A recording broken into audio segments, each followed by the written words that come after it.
Good evening, everybody. Welcome to this evening episode of Pursue. And this is Pursue 2I, which is Lymphnodal Pathology. And it is the continuation of the non-neoplastic lesions of lymph nodes. So today we have session 2.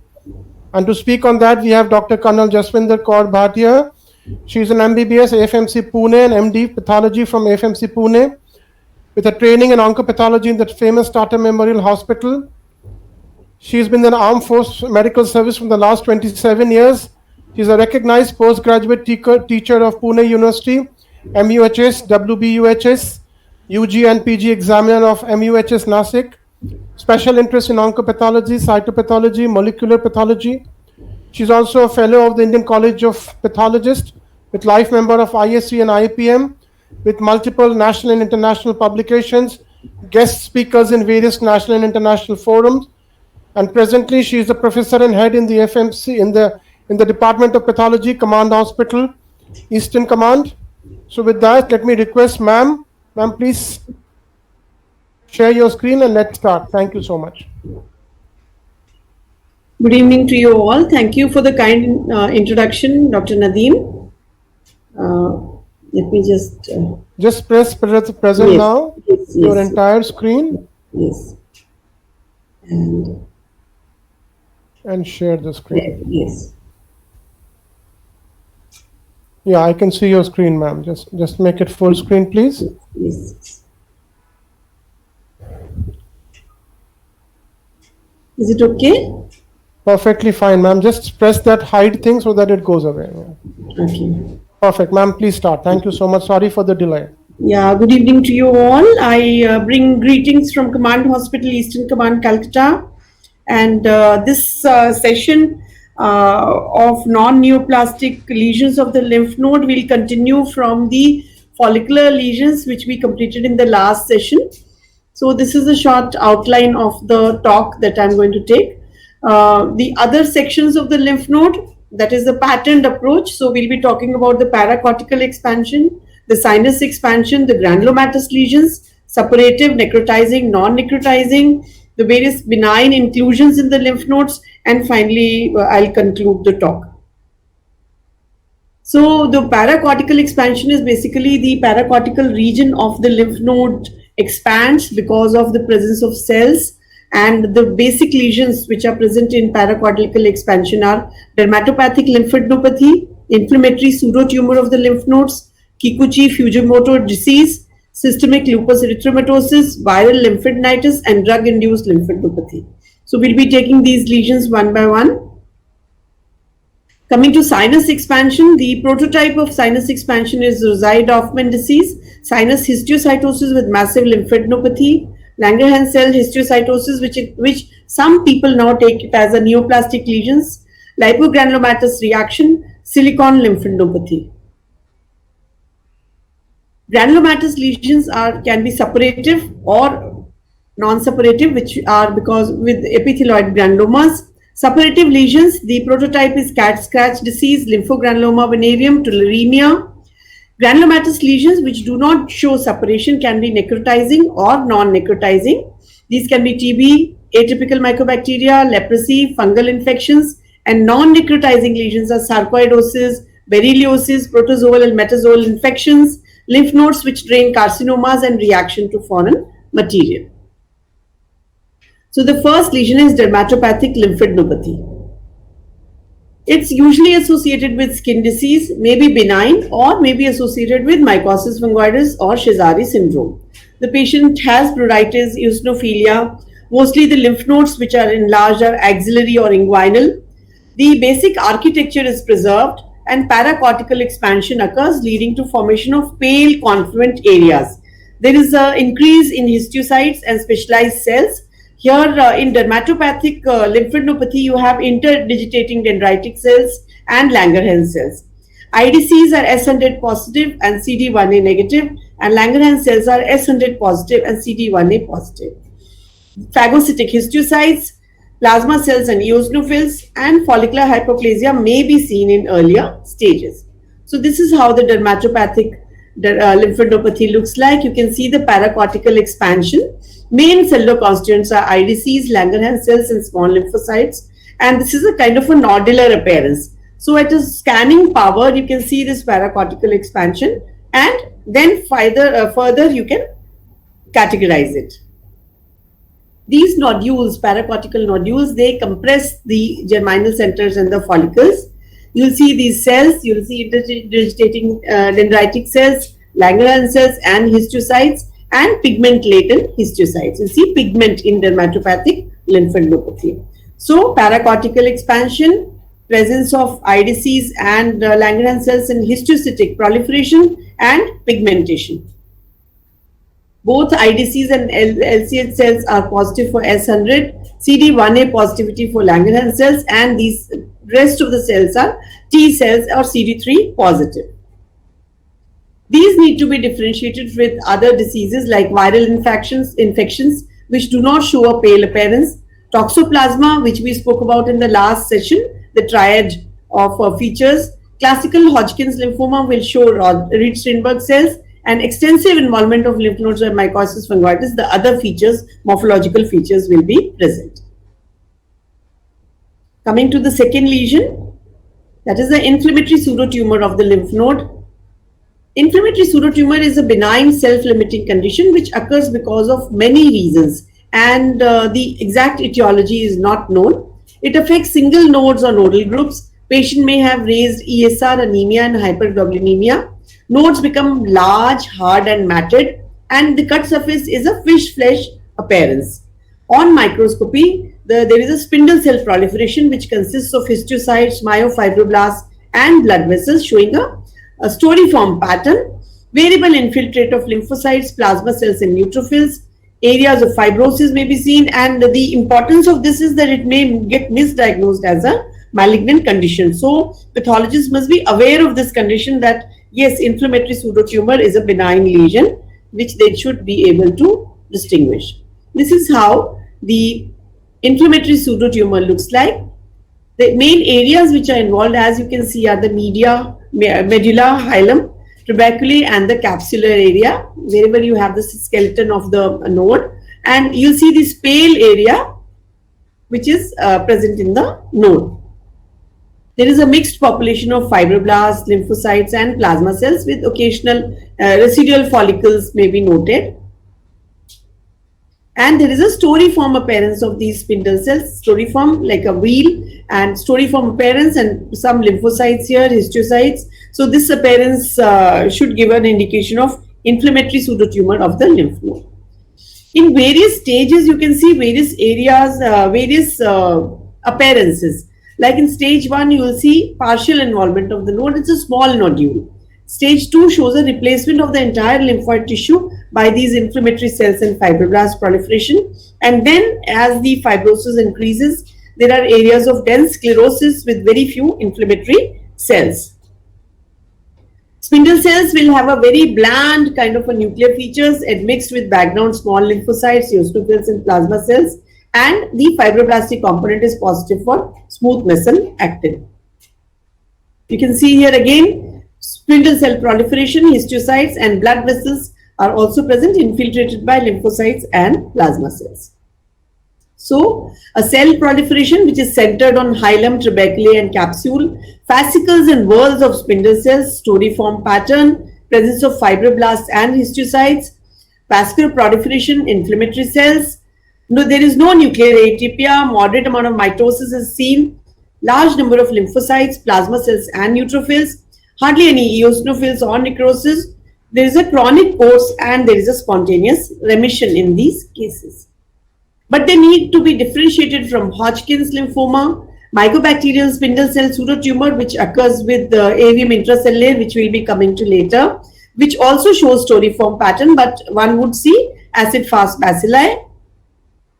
Follicular dendritic reticulum cell tumor will have other morphological features as well. Anthracotic spindle cell pseudotumors of mediastinal lymph nodes also need to be differentiated. You see anthracotic pigment and other features of the spindle cell pseudotumor of mediastinal lymph nodes. Metastatic melanoma spindle cell type would be HMB45 positive, S100 positive and melanoma positive. So one should keep these things in mind when we are encountering inflammatory pseudotumor of the lymph node. Coming to the third important condition, that is the Kikuchi-Fujimoto disease. Common in Asia, in adolescent and young adult females. Females are more affected. The most common lymph node affected is the cervical lymphadenopathy, posterior cervical lymph nodes. Other nodes are less commonly affected. Patient may have systemic symptoms and fever, and it's again self-limiting benign lesion. That's the reason one should be able to identify this and diagnose this. Here we see phagocytic histiocytes which have concentric nuclei. This is a lymph node showing Kikuchi disease. You can see this area, which is again a bit of a paler area in the center, and there is a areas of necrosis, and you see histiocytic proliferation and apoptotic debris. There is a necrotic debris because the cells get phagocytosed, and there is a apoptotic debris here, areas of necrosis, fibrinoid necrosis, histiocytic proliferation. Again, this is another node showing extensive necrosis. And this was mistaken for Hodgkin's lymphoma. However, there was a polyclonal kind of appearance, and then finally diagnosis of Kikuchi was made. You can also see some of the lymph nodes. They show blast cells with numerous apoptotic bodies in the background, and also immature cells, blast cells, but histiocytes with concentric nuclei will lead you to the correct diagnosis. Here again, apoptotic, lot of necrotic debris you will see, and when these sections are stained for CD68, you'll see histiocytes with, this is the concentric kind of a nucleus, and phagocytosed apoptotic debris. So you will see apoptotic debris, necrosis, histiocytic proliferation. Architecture is generally partially preserved, patchy areas of necrosis, marked apoptosis, and these cells are CD8 positive T cells. Nuclear debris is abundant. Aggregates of histiocytes with concentric nuclei. Neutrophils are not there, and eosinophils are also not seen. Histiocytes are CD68 positive. So T cell CD8 type and histiocyte CD68 positive, along with the other features, clinical features and morphological features, they help us diagnose Kikuchi's lymphadenopathy. But we need to differentiate. There is a huge list of differential diagnosis. Clues, soft clues we should keep in mind. In infarction, there is no nuclear debris. In systemic lupus erythematosus, there will be numerous plasma cells, vasculitis, and neutrophils. Necrotizing granulomatous lesions can be differentiated with the help of special stains. In syphilis, there is a perivascular plasma cells will be seen. Epstein-Barr virus infection, again EBV antibodies and lymphocyte depletion will be noted. Herpes simplex lymphadenitis shows neutrophils and multinucleated cells. In allergic reactions, eosinophils will be in plenty. Non-Hodgkin's lymphoma again will be you'll be seeing a monotonous kind of an appearance depending upon the various type of lymphomas, and metastatic adenocarcinoma also needs to be kept in mind while diagnosing this condition. The next in line is the systemic lupus erythematosus. Again, it's associated with the systemic lupus erythematosus, the lymphadenopathy, and these people have the diagnostic criteria are different, but they do have lymph node enlargement, and at times it gets difficult to differentiate. So we should know the features. We should associate this with positive anti-nuclear antibodies, anti-double stranded DNA, and other autoantibodies are also required for diagnosis. The morphological features which we see in systemic lupus lymphadenopathy are: the architecture is partially distorted. There is a paracortical necrosis. It can be focal or confluent. There is a nuclear debris. Those specific hematoxylin bodies, which are basophilic bodies, are not seen in all cases. There are presence of immunoblasts which will be CD30 positive. Presence of vasculitis is another characteristic feature in systemic lupus lymphadenopathy, along with fibrinoid necrosis. And also there will be azopardy phenomenon, which is basically vascular encrustation with hematoxylin positive nuclear material. Follicles are either inconspicuous or reactive, so the whole paracortex is involved. Sinuses may be distended. Neutrophils and eosinophils are absent. Fibrosis is absent. So here again we have a predominance of CD8 plus T cells. Positive serological tests will help in diagnosis. This is a lymph node involved with systemic lupus erythematosus. You'll see pale areas and you'll see paracortical involvement. Some amount of fibrinoid necrosis and residual follicles can be seen in this picture. As you see, again, this is an area of necrosis, histiocytes, and a follicle with germinal center. So, proliferation of histiocytes, there is a necrosis, presence of hematoxylin bodies. These are extracellular hematoxylin bodies, basophilic structures, and azopardy phenomenon. Like I said, fibrinoid necrosis of the blood vessel walls are again characteristic features of systemic lupus lymphadenopathy.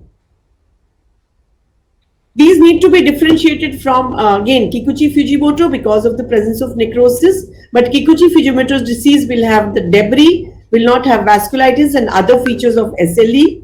Infarcts, again, large areas of necrosis, however, will not show other features.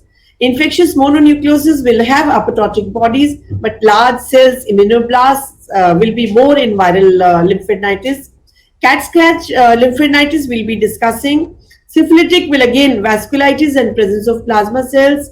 Mycobacterial lymphadenitis will show either will show acid fast bacilli, will be have granulomas and Langerhans giant cells. Coming to the next lesion, which is infectious mononucleosis. This is a prototype of the viral lymphadenitis. It affects adolescents and young adults. Patient will have fever, pharyngitis, and lymphadenopathy. And you'll see on the peripheral smear, there'll be downy cells, lymphocytosis with atypical lymphocytes. It is a mono, here you can see this paracortex is expanded and monocytoid hyperplasia. These are two follicles here. At a higher power, you can see monocytoid cell clusters, which are consistent with early infectious mononucleosis.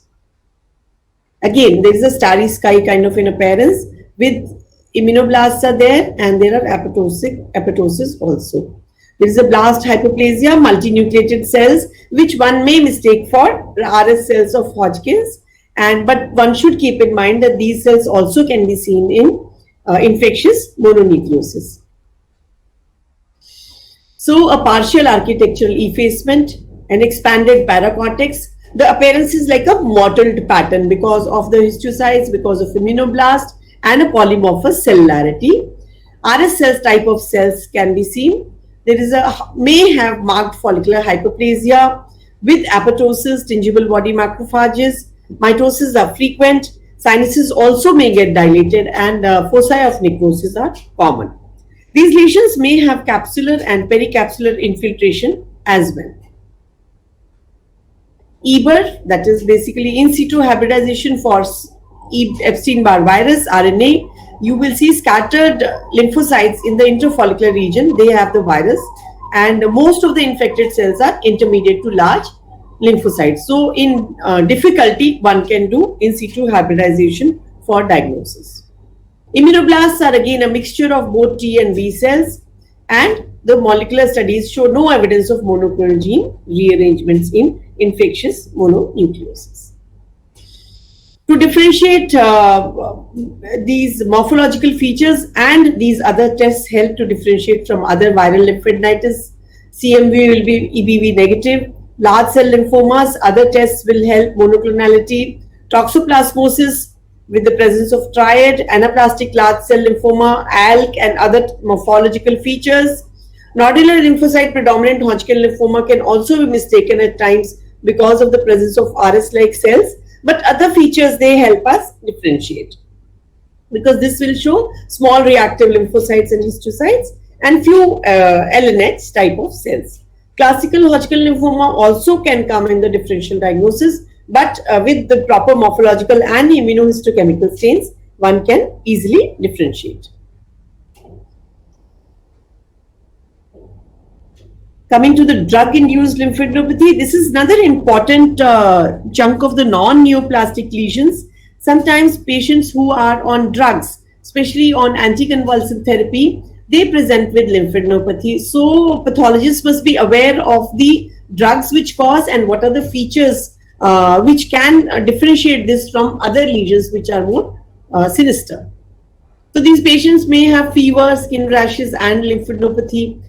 they'll have blood eosinophilia, and the lymph nodes, they show a paracortical expansion with mixed infiltrate, including blast cells and eosinophils. Small areas of necrosis may be present, and the lesion disappears following the drug withdrawal. There's a whole lot of list of drugs which can cause lymphadenopathy. The most common of these are the phenytoin anticonvulsant drugs, and one must keep these drugs in mind when dealing with a lymph node lesion. Now, this is how the lymph node looks like. There is a paracortical pale areas one can notice here. Paracortical areas will show pale, and there will be expansion of paracortex. These are few reactive follicles are left, and the paracortex gets expanded, and you will see eosinophilic microabscesses. There is a blast cell hyperplasia and eosinophilic areas showing a kind of an allergic reaction, and so one can come to a diagnosis of drug-induced lymphadenopathy. On a higher par, one would see mixed population of small and intermediate sized lymphocytes, plasma cells and immunoblasts, germinal centers with numerous sideroblasts and gingival body macrophages, giving a benign appearance and presence of eosinophils. So the differential diagnosis here would be viral lymphadenitis, the other viral lymphadenitis, angioimmunoblastic T-cell lymphomas, Hodgkin lymphomas and ALCS. With the help of morphological features and immunohistochemistry, one can come to diagnosis, and history of drug intake, one can come to a diagnosis of drug-induced lymphadenopathy. We can now start with the sinus expansion. The prototype of this is the Rosai-Dorfman disease, which is also known as sinus histiocytosis with massive lymphadenopathy. This disease is most common in childhood and young adult life. Cervical lymph node is the most common lymph node involved, may occur in other nodal and extranodal sites as well.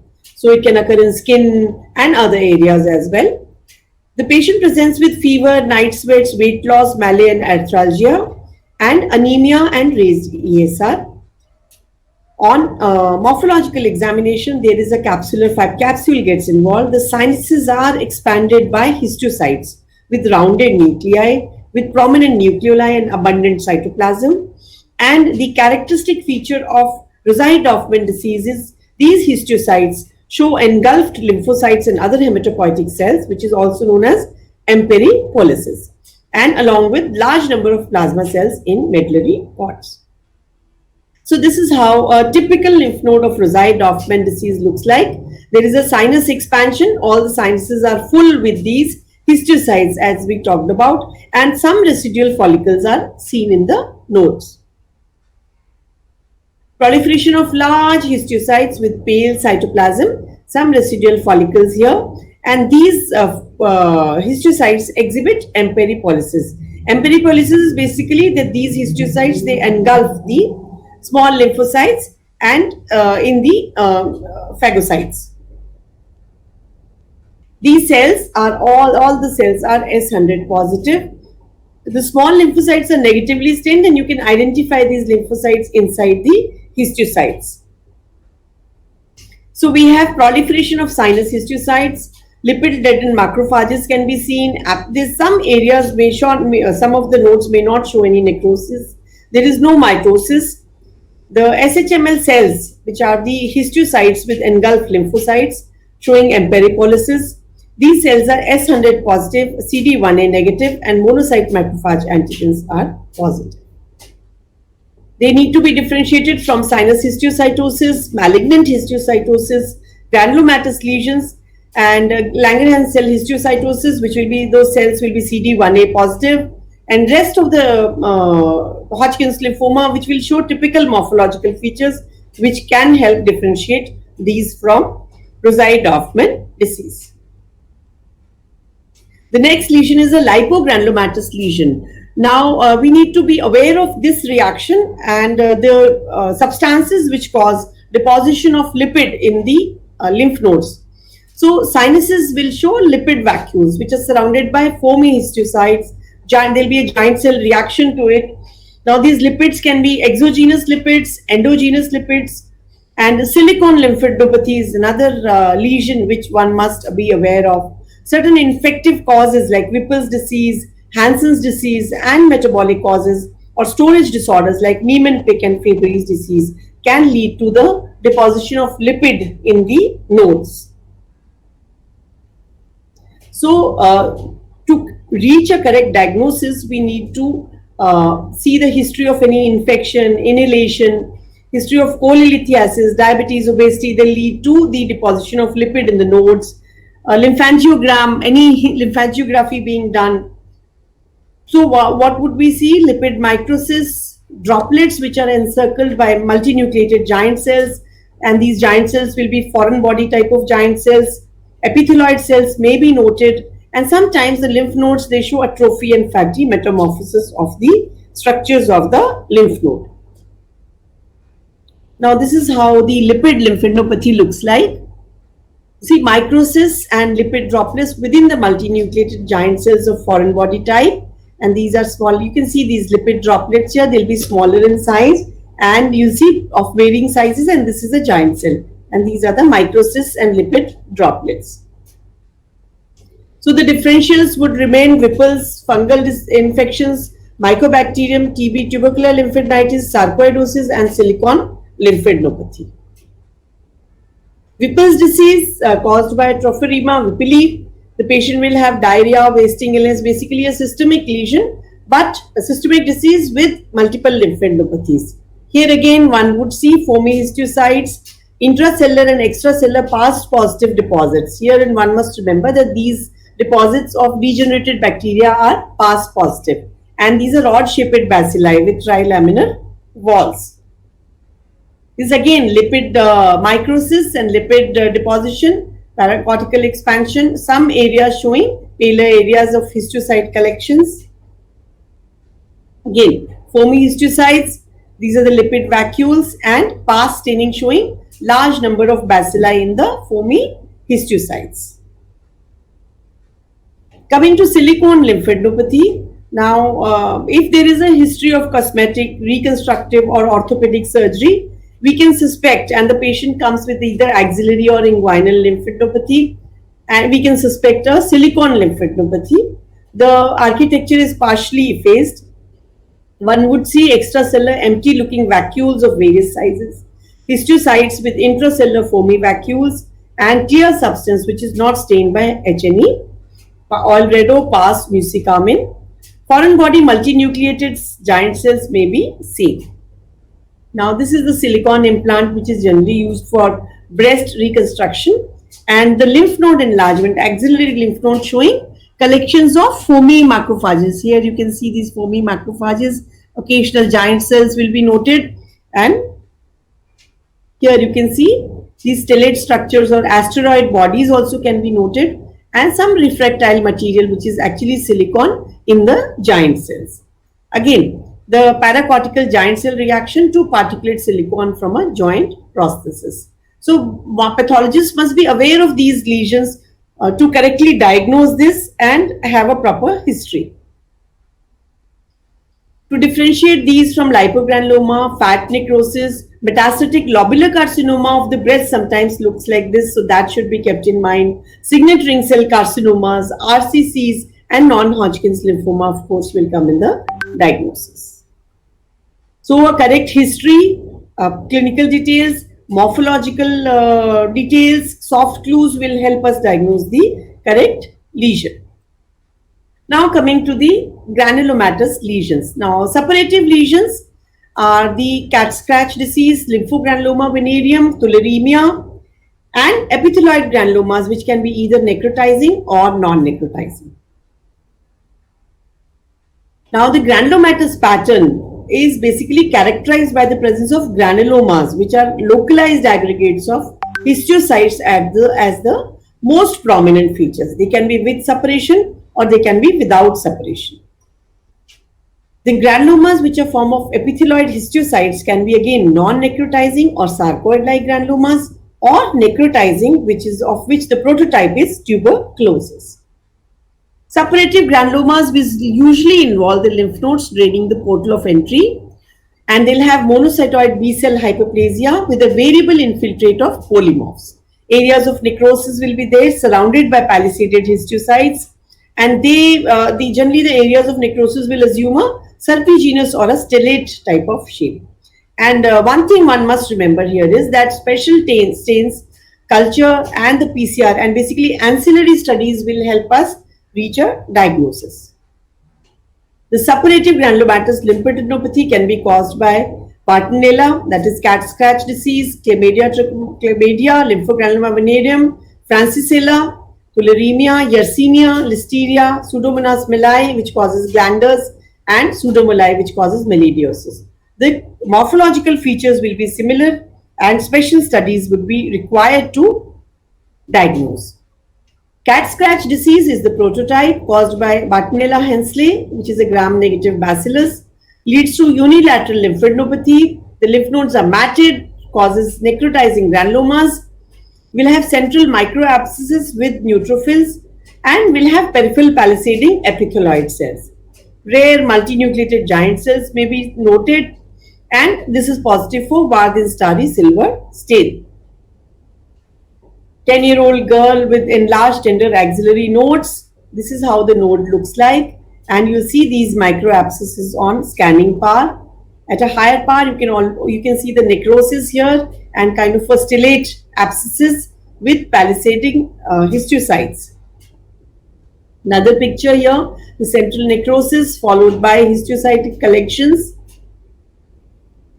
These are serpiginous areas of necrosis with palisaded epithelioid histiocytes. This is how the palisading appears. There's a necrotic center and with nuclear debris, and this is the palisading of histiocytes, and these are the lymphocytes.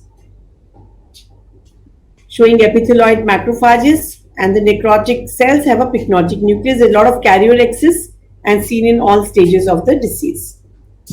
One can identify this by Warthin-Starry or immunohistochemistry to Bartonella and diagnose the lesion. Differential diagnosis would be suppurative lymphadenitis caused by other variety of other bacteria, tuberculous lymphadenitis, which will show epithelioid granulomas, fungus, which will be coming to later, lymphogranuloma venereum, which involves the inguinal nodes, Kikuchi's necrotizing lymphadenitis, and high-grade lymphomas, which will require again special studies. Lymphogranuloma venereum, generally genital and extragenital lesion, will involve inguinal, pelvic, and perianal nodes. The morphological features are almost similar. There is some amount of vascular obliteration and capsular involvement can be seen along with the features similar to cat scratch disease. Almost similar, you see these stellate abscesses and necrosis in the center surrounded by palisading histiocytes. These are the histiocytic collections here. The necrotic areas contain cell debris surrounded by epithelioid histiocytes. Numerous plasma cells may be noted in the area surrounding the necrosis. Differential diagnosis, cat scratch lymphadenitis. Coming to epithelioid granulomatous lymphadenitis, Mycobacterium tuberculosis, Mycobacterium avium intercellare, and Mycobacterium leprae. These are the lymphadenopathies with necrosis and granulomas. Then systemic fungal infections involve the lymph nodes, and special stains would be required to diagnose them.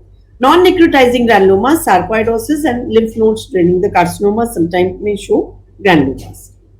Histological appearance may vary from loose collections to well-formed granulomas, and depending upon the positive agent and host immune status, the various appearances are there, and special stains like PAS, Brocod, ZN, and GIMSA would be required to aid the identification of organisms. So once we've reached a diagnosis of granulomatous, we can divide that into necrotizing and non-necrotizing, and then special stains to diagnose the particular condition. Mycobacterium tuberculosis lymphadenitis. Few features which we must know: caseating necrosis, coalescing lesions, granulomas with bacilli are not so commonly seen, epithelioid cells, CD4 positive T cells, occasional calcification, acid-fast staining, and PCR testing will help us in diagnosing.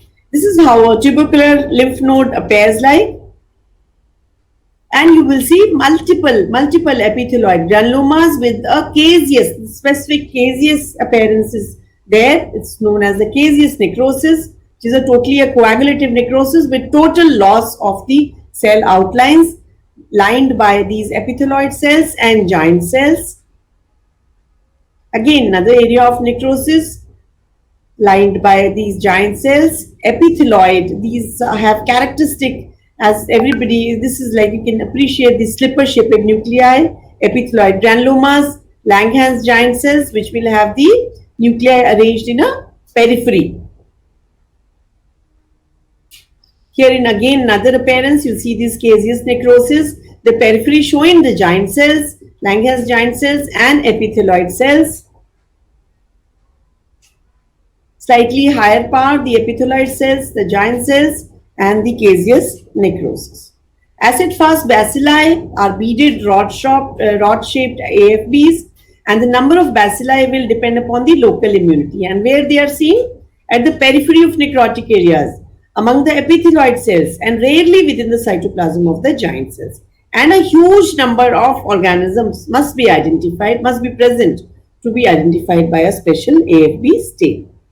Now this is Mycobacterium tuberculosis. You can see the necrosis here and occasional AFB. In contrast, in an AIDS patient, if it is a Mycobacterium avium intracellular infection, you will see large number of acid-fast bacilli. So, to differentiate with other fungal infections, then Kikuchis, where there is necrosis, cat scratch lymphadenitis and sarcoidosis lymphadenopathy. Then we have the non-tuberculous mycobacterial lymphadenitis like Merinum, Fortutum, Consassi and Scrofulatium. These will generally affect the immunosuppressed adults or children. And here the granuloma will have suppression and acid-fast bacilli are abundant. So you will have polymorphonucleoleucocytes, neutrophils, suppression, abundant AFBs and immunosuppression. This is again, you see this suppurative component, some collections of histiocytes and AFB. Avium intracellular lymphadenitis again affects HIV positive persons, multiple enlarged lymph nodes. Effaced architecture, there is a lymphocyte depletion and one would see sheets of large pale histiocytes, abundant AFBs, lack of granulomas and giant cells, necrosis and fibrosis will be absent. Spindle cell form may stain for actin and desmin. So you will see diffuse infiltration with foamy histiocytes, no granulomas, giant cells, necrosis or fibrosis, and you will see lots of acid-fast bacilli as we saw in the previous slides. Also sometimes you see mycobacterial spindle cell pseudotumor with large number of acid-fast bacilli. Leprae again of three types: lepromatous leprosy, tuberculoid and histioid leprosy. Herein the lepromatous leprosy shows paracortical area involvement, aggregates of plasma cells with sheets of histiocytes, lepra cells and globi, and there are hardly any granulomas. Lepromine test is negative, so there is low level of specific immunity. Whereas tuberculoid leprosy will have immunity is more, so there are non-necrotizing granulomas, epithelioid cells, and histioid leprosy will have spindle-shaped histiocytes and abundant acid-fast bacilli. So this is a case of lymph node involvement by lepromatous leprosy. You can see these foamy histiocytes, which, as we have already discussed, need to be differentiated with other lymph nodes, showing the collection of these foamy histiocytes. This is a high power view of the same. They need to be differentiated from all granulomatous lymphadenitis, avium intracellular, other lesions showing foamy histiocytes, and sometimes the other histioid lesions like fibroma, fibrosarcoma, dermatofibroma, which show spindle cell in lymph nodes, and non-Hodgkin's lymphoma. This is a lepra bacilli. You can see these globi here in lepromatous leprosy. Coming to fungus, fungal lymphadenitis, again histoplasma, crypto, coccidiomycosis and pneumocystis are the main fungi which involve the lymph nodes. Histoplasmosis shows high incidence in AIDS patients. It's a dimorphic fungus, but what we see is budding yeast forms, and it will show epithelioid and giant cell granulomas, so much so that sometimes it is very difficult to differentiate this from tubercular lymphadenitis. GMS stains, the Grocott stain helps us in differentiating. These do not stain with mucicarmine and pus. So this is how the histoplasma lymph node looks like. Confluent granulomas with central necrosis. This is a granuloma formed by the epithelioid histiocytes, and you can see these Langhans type of giant cells also noted in histoplasmosis. Clusters of V's you can see here in the cytoplasm of histiocytes. These are clear spaces here, and you can see this on GMS stain showing the narrow based budding and these yeast forms of histoplasma. To differentiate, we must do the pus and the mucicarmine stain for Cryptococcus. Blastomyces shows broad-based buds. Pneumocystis do not show any budding, and Mycobacterium will show AFB and other features. Cryptococcus also affects the lymph nodes with a history of immunodeficiency background, frequent in AIDS patients. It's a monomorphic fungus showing narrow-based budding yeast, and it has a thick mucopolysaccharide capsule. So it will show clear spaces around here you can see these clear spaces here. They fill this subcapsular sinus, and empty spaces are basically the thick capsules of the organisms which get highlighted in GMS stains. To be differentiated again from histoplasma, pneumocystis, toxoplasma and Mycobacterium lymphadenitis. Here you can see this. This is Cryptococcus showing empty spaces. This is a lymph node biopsy showing empty spaces, and on GMS stain you can see these budding here. This is Cryptococcus. To differentiate from histoplasma, this is the histoplasma also showing budding, and you can see this is present in the intracellular in the giant cell. Coccidiomycosis, again, though it's from endemic other areas, but high incidence in AIDS patients. It's a dimorphic fungus, and it shows cysts and spores, and the giant cells contain sporangia and endospores. So this also shows these collections of epithelioid cells and large areas with giant cells and endospores in the giant cells. So one should be aware of these lesions as well. Should be able to differentiate with other fungal infections, sarcoidosis, mycobacterial lymphadenitis, and other carcinomas. Coming to pneumocystis lymphadenitis, this as because of the HIV infected patients mostly affects the lungs, but sometimes there may be mediastinal or retroperitoneal lymph node enlargement. Here there is a coalescent necrotic areas. We'll have foamy exudate which stains with pus, hardly any inflammatory response, no granulomas, and pneumocystis cerevisiae cysts which will stain with GMS will be seen. This is a foamy exudate here. You can see this in the node, totally necrotic with foamy eosinophilic appearance, surrounded by histiocytes, lymphocytes, and giant cells. This is the appearance of pneumocystis in GMS stain. You can see this round or helmet-shaped pneumocystis cerevisiae in GMS stain. Coming to another major cause of lymphadenopathy is the sarcoidosis.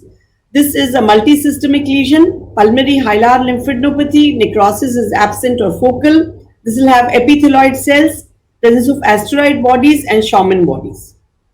So basically affects the mediastinal supraclavicular nodes. The normal history would be around 36-year-old man with hilar, mediastinal and supraclavicular nodes.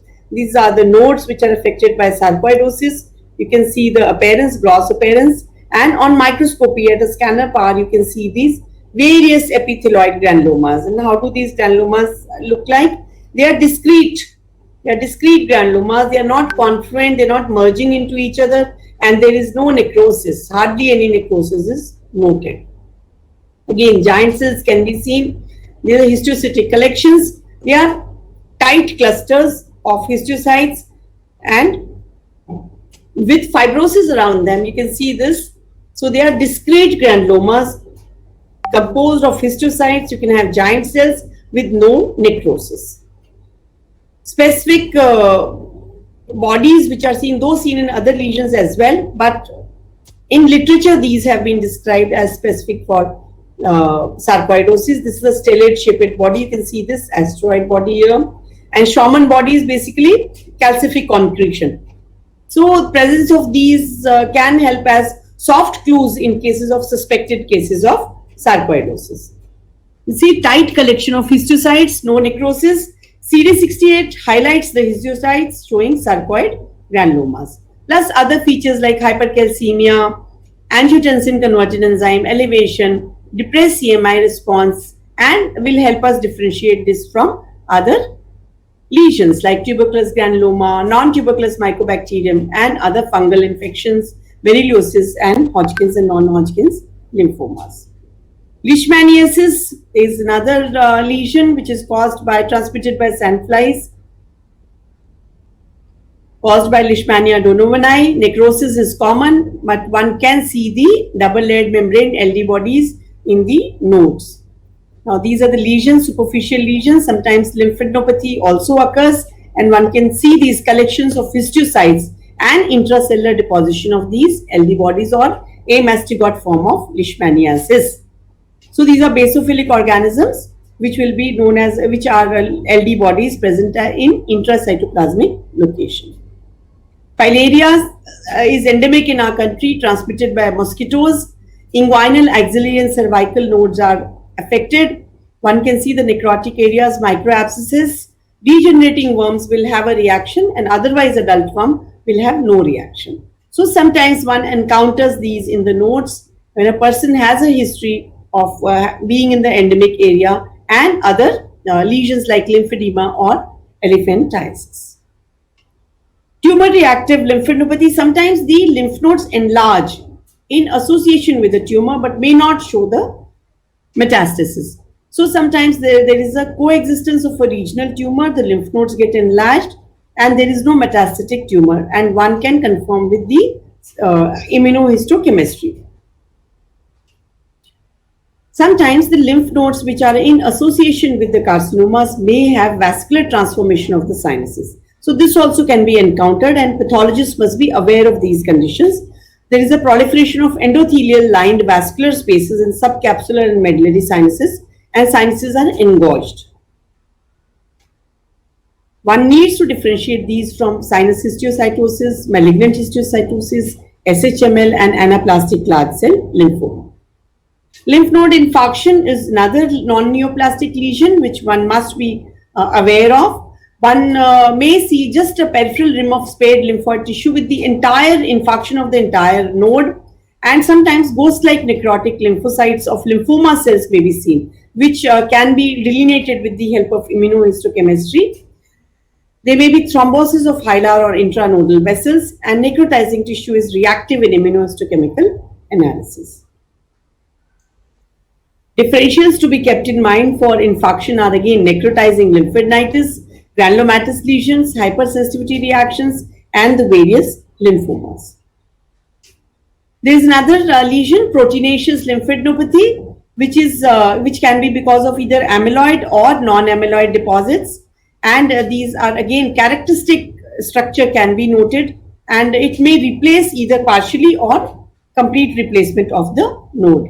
This is how it is the amorphous extracellular deposition which may obliterate the normal lymph node structure. So one may encounter these while seeing the lymph nodes. Sometimes amyloid deposits in the node and stains orange red with congruent staining and shows the apple green, typical apple green birefringence.